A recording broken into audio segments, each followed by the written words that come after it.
Vivamos la verdad. Vivamos católicos.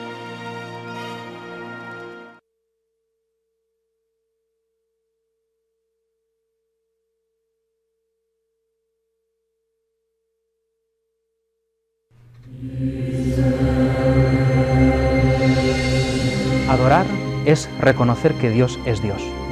Es estar delante de Dios gratuitamente, simplemente diciéndole al Señor, tú eres Dios. Él merece nuestra adoración y nuestra alabanza, que nos acerquemos a Él humildemente. Hay ocasiones que Jesús te deja notar de una forma muy fuerte que es Él y que está ahí.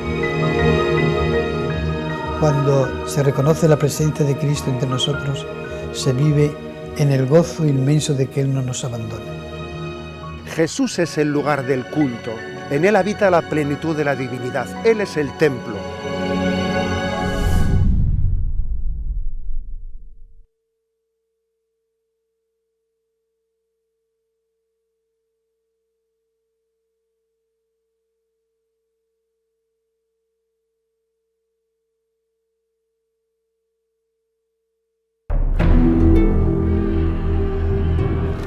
Una niña china observa cómo arrestan a su párroco y entran a profanar la iglesia. Han llegado hasta el sagrario. Lo han abierto y han tirado la Eucaristía al suelo. La niña queda horrorizada. Decide venir todos los días a escondidas para rezar delante del Señor y adorarle. A partir de hoy vendrá a comulgar una sagrada forma cada día.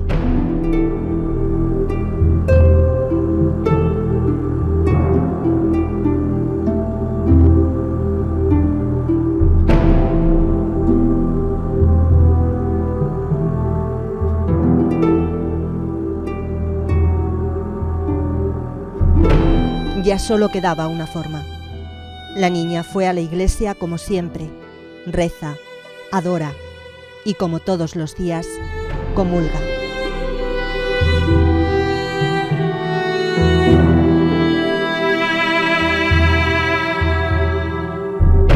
En ese momento sonó un disparo y cayó muerta, mártir por su amor a la Eucaristía. Los comunistas la habían descubierto.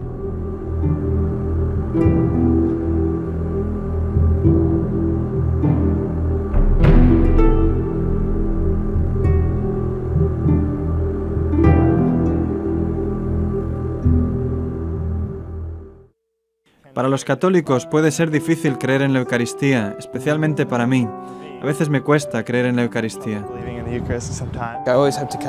Continuamente debo recordarme a mí mismo. Él está ahí, Él está ahí.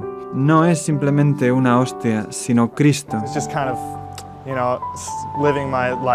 Yo estaba viviendo mi vida totalmente dormido, hasta que de verdad ha sido recientemente cuando me di cuenta de que la Eucaristía es realmente Jesús. Yo me paré a pensar porque mi corazón estaba muy vacío, estaba muy mal, y es la sensación de tener 16, 17 años, estar ahí y no tener ganas de vivir, no tener ganas de seguir adelante. Y dices, pero ¿cómo puede ser lo que me queda de vida? ¿No? Y al día siguiente, esa noche, dijo el cura, vamos a tener una hora santa. Y entonces veo que nos meten en la capilla, no era bonita, no era nada, y esa noche no había nadie que cantara, no hubo nadie que hiciera ninguna meditación, el único que estaba era el sacerdote y el Santísimo. El sacerdote expuso al Santísimo y se fue a confesar.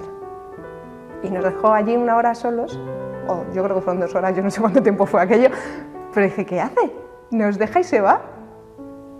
¿Y qué hago yo aquí, una hora, en la capilla? Y yo no sé qué pasa, pero aquella noche ese trozo de pan estaba en la custodia, estaba en el altar. Y yo le miraba. Y yo notaba que él me miraba. Y yo decía, que no, que eres un trozo de pan, que los trozos de pan no hablan, que no puede ser, que no. Pero no sé que no. Y hubo un momento que me deshice y que me derrumbé y que yo recuerdo que abrí el corazón. O sea, una rendijita, pero lo abrí. Y el Señor entró, ¿no? Entonces, justo en ese instante, mi vida cambió. Donde no tenía sentido, lo empecé a tener. Donde todo estaba oscuro, de repente había luz, no entendía nada, de repente lo entendía todo, fue así, porque en la Eucaristía estaba el Señor y el Señor había entrado en mi corazón y de repente yo entendía todo, claro, porque mi corazón estaba hecho para el Señor.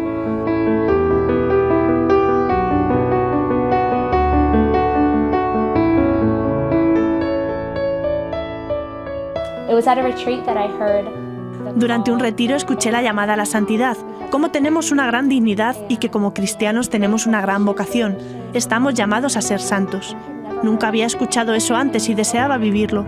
Recuerdo al sacerdote diciendo que si quieres ser santo y tienes la oportunidad de ir a misa todos los días, pasar diariamente tiempo con el Señor en la Eucaristía, ese es tu billete. Desde entonces dije, sí, eso es lo que tengo que hacer, entonces voy a hacerlo.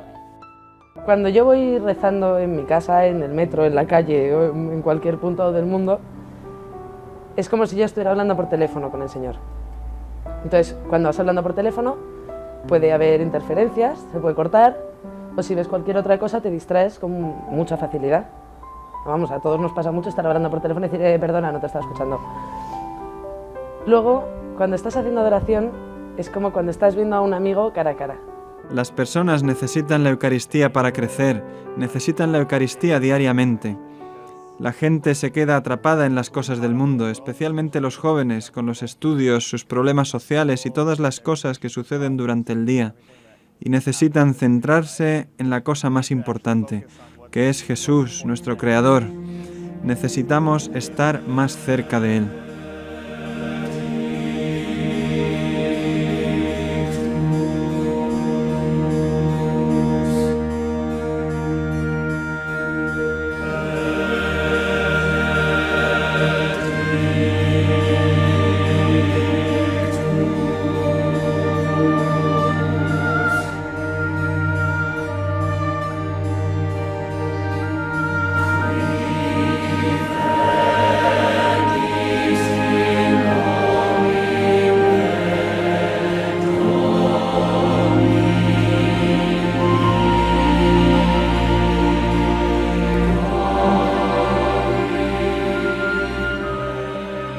Yo diría que adorar es reconocer que Dios es Dios.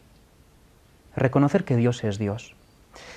Reconocemos el amor del Señor por los dones que Él nos da. Pues porque me puedo levantar todas las mañanas, porque veo el sol, porque hay personas a mi alrededor que son un regalo para mí, porque tengo a la Iglesia que me quiere, porque tengo muchas cosas hermosas en mi vida.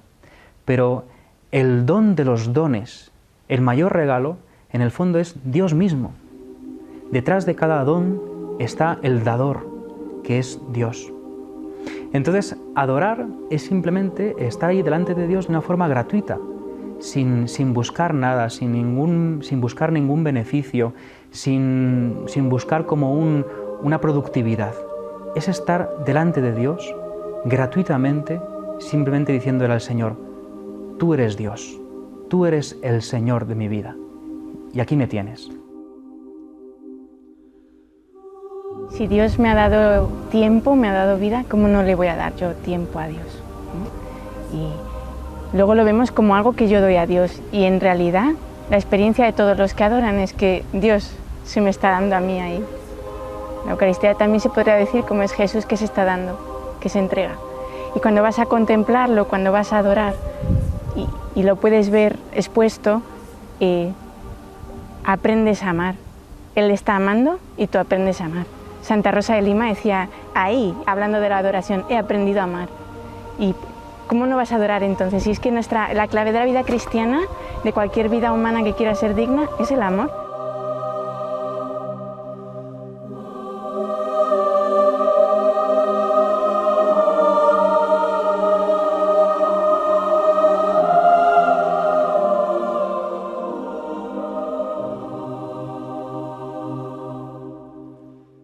Los fundamentos eucarísticos, los fundamentos, mejor dicho, bíblicos de la adoración eucarística, yo especialmente los basaría en dos tipos de textos. En los textos en los que en el Nuevo Testamento se adora a Jesucristo, como a la persona de Jesucristo, al Cristo que obviamente es Dios y es hombre verdadero, textos como por ejemplo el propio de la adoración de los magos de Oriente que adoran a Jesucristo, textos que de los apóstoles que en esa vida pública adoran a ese Cristo que le han visto hacer milagros y utilizan el verbo proskinesis, que es el mismo verbo griego que también es utilizado para la adoración a Yahvé, no se distingue entre una cosa y otra.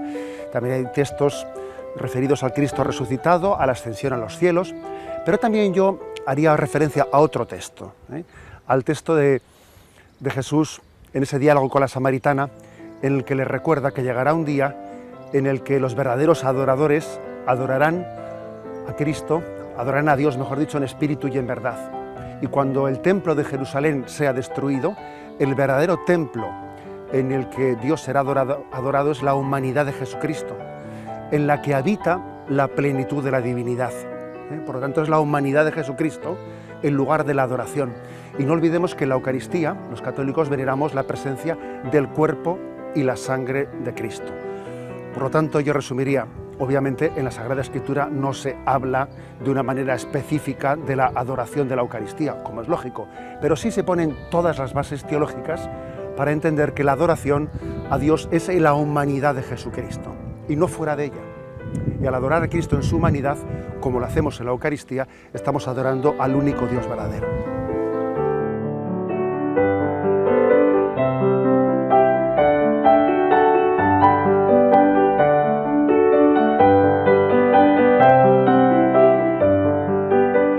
Si Jesús está presente bajo las especies eucarísticas, esa presencia dura tanto cuanto duran las especies eucarísticas. Esto quiere decir que al principio de la Iglesia se ha conservado la Eucaristía, al principio para darla a los ausentes y en particular a los enfermos, pero al mismo tiempo se ha entendido siempre de todas formas la celebración de la Eucaristía como un acto de adoración. Si el Señor está verdaderamente presente, hay que adorarle, y es así que San Agustín ya en el siglo IV dice: si tú quieres comulgar la Eucaristía, empieza por adorarlo. La adoración es una manera de prolongar por medio de una intimidad personal y por medio de nuestra oración interior los efectos de la comunión eucarística que nos une al cuerpo entregado, a la sangre derramada y a la vida donada de Jesús. El momento histórico en el que el rito de adoración nace como momento independiente del de la acción eucarística se sitúa en el medioevo.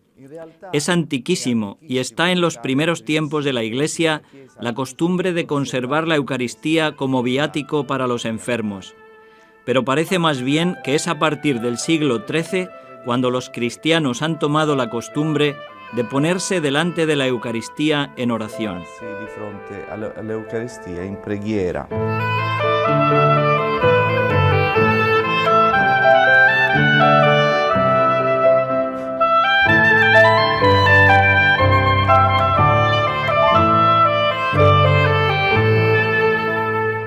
Hay un momento en que el Espíritu Santo te hace caer en la cuenta de que aquello que estás viendo con tus ojos, ese trozo de pan en la misa, no es simplemente pan, es la Eucaristía.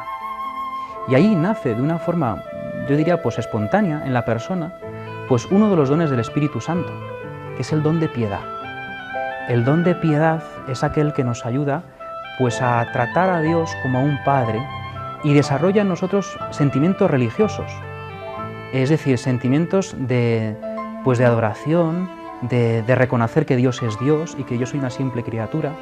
Y entonces ahí la persona se da cuenta de que necesita adorar, de que no es una cosa que le venga impuesta, sino que es algo que le brota dentro de él espontáneamente, casi por connaturalidad, al darse cuenta de lo grande que es Dios, de lo hermoso que es Dios, y de que yo soy una simple criatura, y de que Dios me ama, tal y como soy.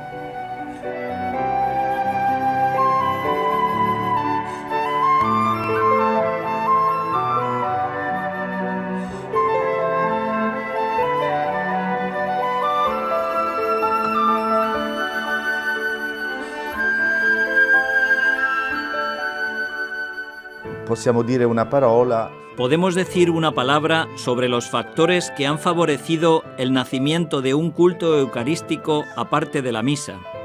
Ante todo, los debates teológicos sobre la presencia real de Cristo en la Eucaristía y también la consolidación, siempre en el medioevo, del concepto de transustanciación, es decir, la transformación durante la Santa Misa de la sustancia del pan y el vino en el cuerpo y la sangre del Señor. La Santa Messa.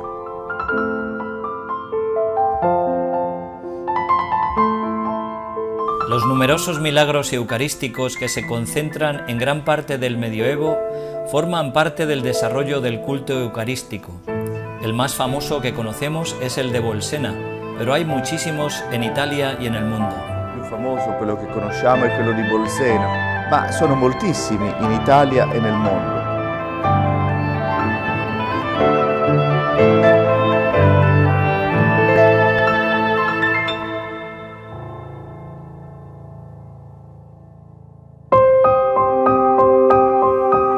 El mundo de hoy no está acostumbrado a adorar a Dios, sino a adorar a otras cosas o a sí mismo sin saber que lo hacen.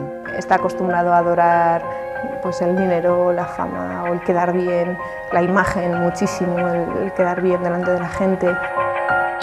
Creo que vivimos a un ritmo demasiado frenético como para ser capaces de poner el freno en el momento que hay que ponerlo y sentarnos y estar una hora delante del Señor. Que Dios va con la verdad por delante y esas cosas no van con la verdad por delante. La diversión, la droga, el vicio, todas esas cosas no van con la verdad por delante, no dicen adórame. Por ejemplo, cuando un chaval se mete en jaleos de drogas, la droga no dice ven y adórame que te voy a amargar la vida, sino fíjate qué sensación más grata. ¿Por qué el mundo no adora a Dios? Porque Dios sí que va con la verdad por delante de soy tu Dios y tu Creador, el que te ha regalado la vida. Y nosotros nos rebelamos por orgullo como desde siempre. Y sin embargo no se dan cuenta de lo que se pierden, ¿no? al ver al Señor en la Eucaristía que te llena la vida. Yo voy a misa todos los domingos desde pequeño. No recuerdo haber faltado un domingo a misa en toda mi vida porque me llevaban mis padres. Pero sí que puedo dar testimonio de un cambio en mí a los 17 años cuando empecé a frecuentar las adoraciones eucarísticas. Porque yo antes iba a misa, pero no caí en la cuenta de que ahí está Dios, de que ahí es el mismo Jesucristo. Y yo estaba como muy acostumbrado a la misa porque me llamaban mis padres, ¿no? Y parecía que el protagonismo lo tenía el sacerdote, pues lo que decía, las homilías, lo que explicaba. En cambio, cuando pues el Señor me iluminó y con 17 años entendí que la Eucaristía es la misma presencia de Cristo, que ahí está el Señor que es Dios, pues todo lo demás pasa a un segundo plano. Y ahí me di cuenta pues de que el Señor está ahí en la custodia, que tengo que adorarlo, que puedo hablar con Él, que me puedo comunicar con Él, que Él me está mirando, que Él me quiere.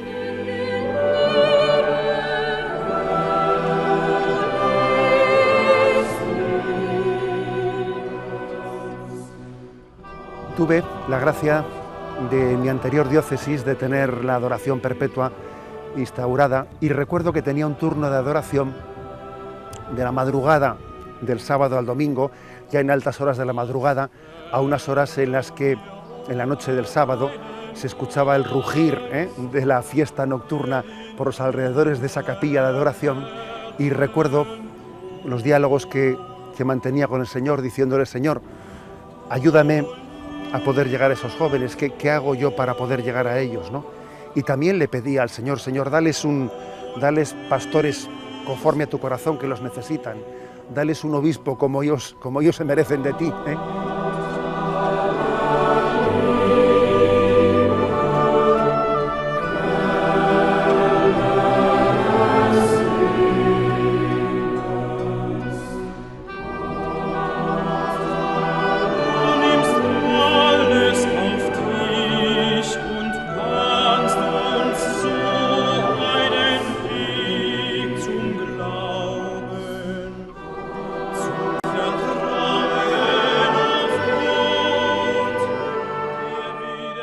Hay quien duda si una adoración eucarística puede interesar a un joven. Y digo, ¿tú has hecho apostolado con jóvenes?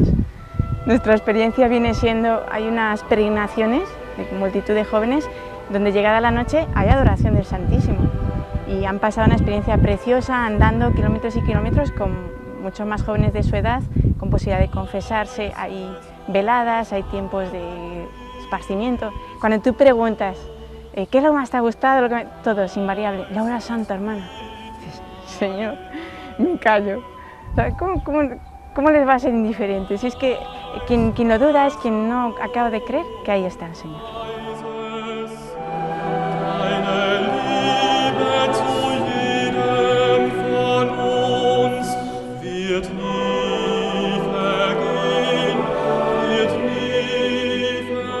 Cuando se reconoce a Dios, se deja que Dios actúe. Cuando se reconoce la presencia de Cristo entre nosotros, se vive en el gozo inmenso de que Él no nos abandona. Él no se baja de la barca de la Iglesia, sino que está en ella y con ella. Cuando se reconoce la presencia real de Cristo, que es amor de los amores, nos hace participar de ese amor suyo y de esa entrega suya, y se siente la presencia que nos llama a seguirle, y a seguirle con un seguimiento como únicamente puede ser, tomando la cruz, un seguimiento radical. Cristo es lo único que importa. Y así surgen vocaciones, así surge una vida matrimonial más intensa y más vivida desde el amor, y así surgen formas de vida consagrada. Y así surge también una mayor fuerza para llevar a cabo lo que es urgentísimo, que es una nueva evangelización.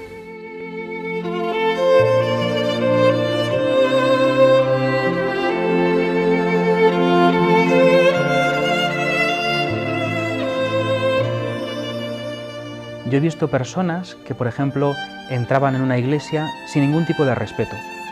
Entraban comentando, hablando, jugando con el móvil, haciendo cosas así. Cuando caen en la cuenta, bueno, porque reciben una catequesis adecuada, porque alguien se lo dice, porque con paciencia y con cariño se lo explicamos, cuando caen en la cuenta de la presencia del Señor y cuando el Espíritu Santo los ilumina para entender la presencia de Cristo en la Eucaristía, cambian completamente. Y entonces eso se nota en muchas cosas. Primero, en su forma de entrar en una iglesia, en su forma de hacer luego la genuflexión ante el sagrario, en su forma de adorar al Santísimo Sacramento, etc. Pero luego se ve en todos los aspectos de su vida. Por ejemplo, se vuelven personas muy respetuosas, tanto consigo mismo como con los demás y sobre todo con Dios. La blasfemia desaparece de su vida. Y entonces, cuando comprenden la presencia y el amor de Cristo en la Eucaristía, todo cambia. Y también se vuelven mucho más generosas. Cuando entienden que Cristo ha dado su vida por ellos en la cruz y en la Eucaristía está como haciendo presente su sacrificio en la cruz y entregándose a todos nosotros, entonces se dan cuenta de que ellos también tienen que entregar su vida y darla. Para que se ame a Jesús hay que hablar de Él, pero hay que, sobre todo, llevarles a Él. Si es que Jesús está vivo y les va a hablar. Yo viví un tiempo en una comunidad donde teníamos mucho trato con niños y tuvimos una convivencia para prepararles a la primera comunión. Y estos chicos, pequeñitos, claro, 8 o 9 años, estaban súper inquietos. Así que habíamos preparado una hora santa y lo que hicimos fue practicar afuera los gestos, todo, para que una vez dentro no estuvieran pensando ¿y ahora qué? ¿Y ahora qué? Entonces, quizá el que podríamos decir más gamberro del equipo estaba como a mitad de los bancos, estaba ya abierto el sagrario, estábamos hablándoles de Jesús y de cómo Jesús les quiere hablar y de pronto el chaval se tira, literal, de rodillas, baja la cabeza y se pega contra el reclinatorio. Claro, yo pensé, le ha pasado algo, ¿no? Digo, oye, ¿estás bien? Me mira así y dice, Dios me está hablando, y vuelve a bajar la cabeza, ¿no? Entonces yo dije, si fuera otro, pero siendo este, Dios le está hablando, está claro, ¿no? Entonces, si tú les llevas a Jesús, Jesús hace su labor, porque su parte es la más importante.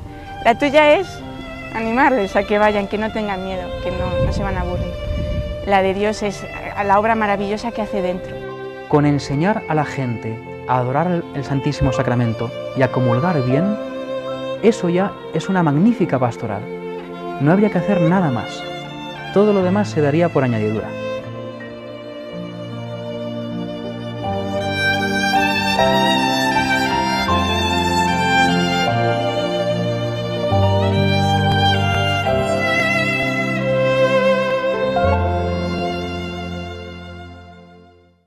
Una nueva evangelización es llevar a que la humanidad reconozca a Dios como Dios.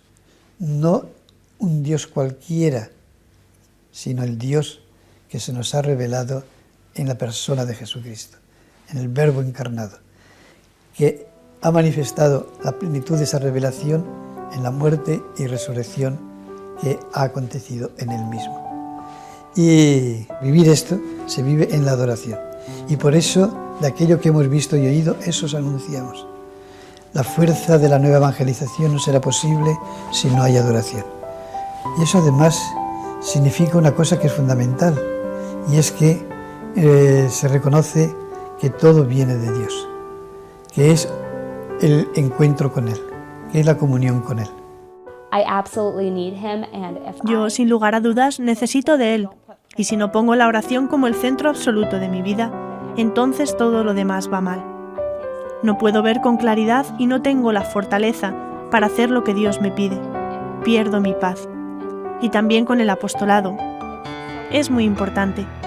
Yo hago apostolado con los jóvenes y estoy firmemente convencida de que si no estoy cerca de Jesús en la Eucaristía, no puedo ofrecerles nada y destruyo todo. Pero si permanezco cerca de Él, pase lo que pase, entonces es realmente Él quien trabaja en mi alma y en las almas que están en contacto conmigo. Pido mucho por la gente.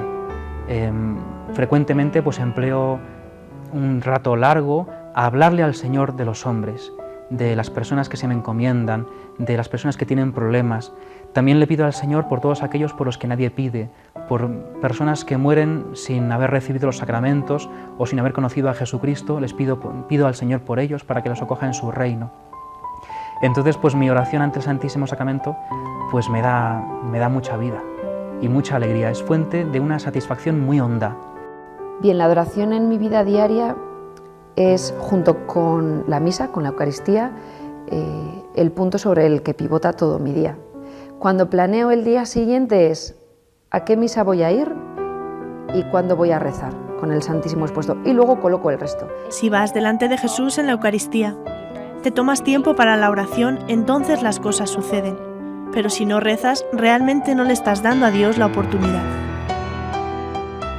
Yo veo que en la Iglesia es una gran gracia hoy que haya una renovación de la adoración eucarística en las comunidades cristianas, en particular entre los jóvenes. Mirad, en nuestra diócesis, aquí en Bayona, hemos instituido 2 capillas de la adoración perpetua de la Eucaristía para pedir vocaciones y también para asegurar un tipo de maternidad espiritual hacia los sacerdotes y de una manera general para llevar la misión de la Iglesia, y yo veo que los fieles han respondido con mucho gusto a esta invitación de adorar el cuerpo de Cristo en el Santísimo Sacramento expuesto.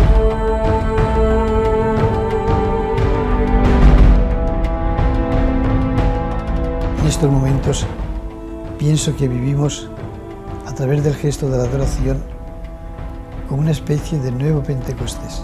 ¿Qué aconteció en Pentecostés? Estaban orando, estaban invocando, estaban viviendo la comunión en plegaria y esperando que Dios cumpliese su promesa. Eso acontece también en la adoración. Y además Dios cumple su promesa y nos da a través de la adoración la fuerza del Espíritu para anunciar a Jesucristo, que apremia, que el mundo no puede vivir sin Él, que el mundo no puede vivir sin Dios, que el mundo no puede vivir sin el amor de Dios y sin la verdad de Dios, que es la verdad del hombre. Que sin eso el mundo se quiebra, se rompe, como estamos viviendo. Y ante esa grandísima necesidad, ante esa gran urgencia apremiante que no podemos dejar para mañana, que es la nueva evangelización, Dios hace acompañar todo esto del redescubrimiento de la adoración eucarística, que es redescubrimiento sencillamente de la Eucaristía misma, donde está todo.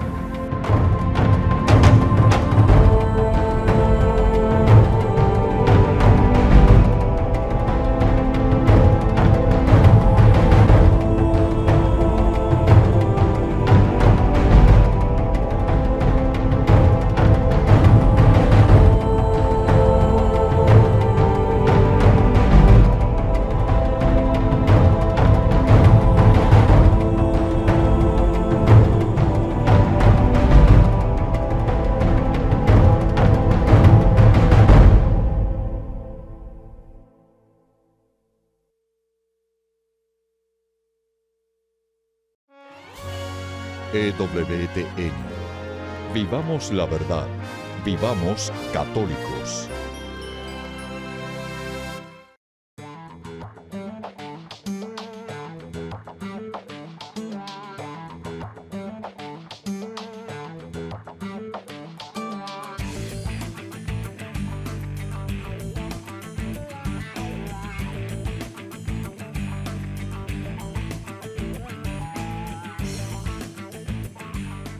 Alabados al Rey de Reyes y Señor de Señores, Jesucristo. ¿Qué tal, queridos hermanos, amigos? Qué alegría estar con ustedes en este su programa. Conozca primero su fe católica. Soy el Padre Pedro Núñez. Hoy tenemos, como de costumbre, un programa muy interesante, cargado de preguntas y comentarios. Así que gracias a todos ustedes que nos escriben, que nos llaman. Y gracias a todos ustedes que toman tiempo para ver este programa. Que Dios los bendiga y multiplique su fe en ese en quien todo lo podemos y para quien todo es posible, que es Jesús el Señor.